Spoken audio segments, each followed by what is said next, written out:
আল্লাহর রাসূল সাল্লাল্লাহু আলাইহি ওয়াসাল্লাম বলেছেন, আমার নিকট নারী ও সুগন্ধিকে প্রিয় করা হয়েছে, কিন্তু আমার সবথেকে বেশি আনন্দ হয় সালাতের মধ্যে।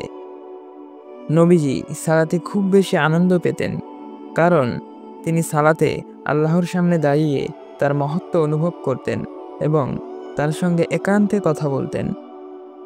এ কারণেই তিনি বিলাল রাদিয়াল্লাহু আনহুকে বলতেন, হে বিলাল, দাঁড়াও, দাঁড়িয়ে সালাতের ঘোষণা দাও, সালাতের মাধ্যমে আমাদের প্রশান্তি এনে দাও। যখন কোনো ব্যক্তি সালাতের যাবতীয় শর্ত মেনে হৃদয় ও মন এক করে খুশুর সঙ্গে সালাত আদায় করে, তখন তার নিজেকে হালকা মনে হয় তার যেন দুঃখ যাতনার সকল বোঝা দূরীভূত হয়ে গেছে। হৃদয় তখন শক্তিতে ভরপুর হয়ে যায়, আত্মা হয় প্রশান্ত। মনে হতে থাকে, এই সালাত যদি শেষ না হতো। সালাত হলো চক্ষুর শীতলতা, আত্মার আনন্দ এবং হৃদয়ের জান্নাত। খুশুর সঙ্গে সালাত আদায়ের অভ্যস্ত হয়ে যেতে পারলে সালাত আদায় ছাড়া হৃদয় আনছান করে, নিজেকে কোনো এক কারাগারে আবদ্ধ বলে মনে হয়। খুশুর সঙ্গে সালাত আদায় করলে হৃদয় জুড়ে প্রশান্তির এমন এক নির্মল হাওয়া বয়ে যায়, মনে হয় যেন শরীর থেকে হৃদয়টা বেরিয়ে গিয়ে আল্লাহর আরশের চারপাশে প্রদক্ষিণ করছে। আপনার হৃদয় যদি সালাতে আনন্দ খুঁজে পায়, তবে এটি বারবার সালাতের দিকে ছুটে যাবে। আর হৃদয় যদি আল্লাহ থেকে দূরে সরে যায় এবং এর মধ্যে যদি পার্থিব বিষয়ের ভালোবাসা প্রবল হয়, তখন আপনার কাছে সালাতকে বোঝা বলেই মনে হবে। আপনি যতই সুস্থ থাকেন না কেন, আপনার হাতে যতই সময় থাকুক না কেন, সালাত আদায় আপনার জন্য সবসময় কষ্টকর ব্যাপার হয়ে পড়বে। আমাদের কথাবার্তা থেকেই সালাতের প্রতি আমাদের দৃষ্টিভঙ্গি স্পষ্ট হয়ে যায়। আমরা প্রায়ই বলি, সালাতটা শেষ করি, এরপর আমি এটা করব, সেটা করব।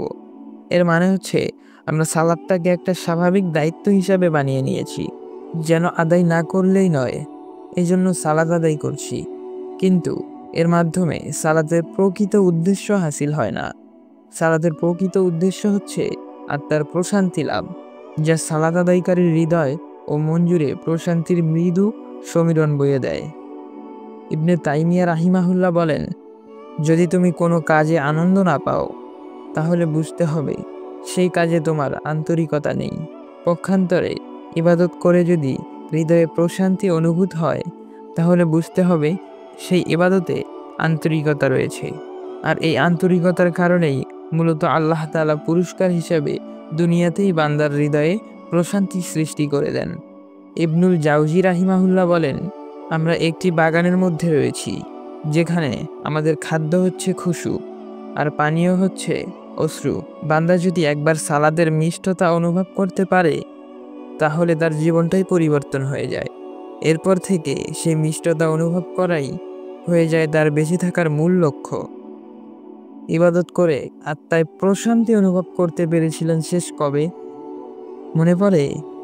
হয়তোবা রমজানে আমাদের এমন অভিজ্ঞতা হয়েছিল, অথবা হজ কিংবা উমরায়।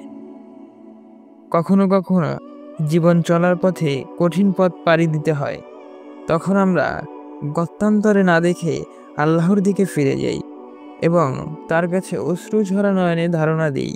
এই সময়গুলোতে ইবাদত করে যে মজা পাওয়া যায়, দুনিয়ার আর কিছুতেই সেই মজা পাওয়া যায় না।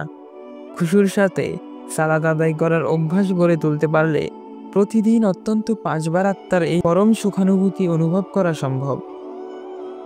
ইবনুল কাইয়িম রাহিমাহুল্লাহ বলেন, যে ব্যক্তি এই দুনিয়ার সালাত আদায়ের মাধ্যমে আত্মার প্রশান্তি লাভ করতে পারে, সে আখিরাতেও তার রবের নৈকট্য হাসিল করতে পারবে।